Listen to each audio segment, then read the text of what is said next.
اگر اسکن جل جائے تو بھی شہد ایک بہترین لینیمنٹ ہے یا آئنٹمنٹ کے طور پر. جلے ہوئے حصے پہ لگائیں تو چھالے نہیں پڑتے. یعنی فرض کریں ہاتھ جل گیا تو اگر آپ نے کچن میں سامنے شہد رکھا ہے تو فوراً اٹھا کے شہد مل دیں. وقتی طور پہ ہلکی سی جلن ہوگی لیکن وہاں چھالا نہیں پڑے گا.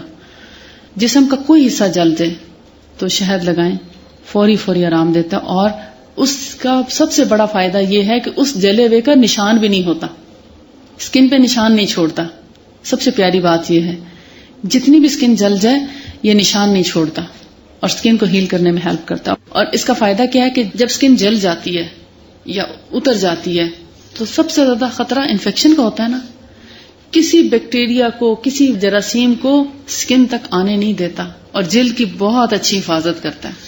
اس لیے جلے ہوئے پر سب دواؤں سے زیادہ شہد کارگر ہے, چاہے وہ جیسا بھی شہد ہے, اس سے کوئی غرض نہیں وہ اصلی ہے یا نکلی ہے. بہت بڑا اس کے اندر ٹریٹمنٹ پایا جاتا ہے کینسر کے اگینسٹ, کیونکہ کینسر بھی بیسیکلی جسم کو ڈسٹرائے کر رہا ہوتا ہے نا, انفیکشن ہوتا ہے نا ایک قسم کا, اس انفیکشن کو ریلیز کرنے میں خاصی ہیلپ کرتا ہے. اگرچہ مکمل علاج نہیں ہے اس کا لیکن ہیلپ ضرور کرتا ہے.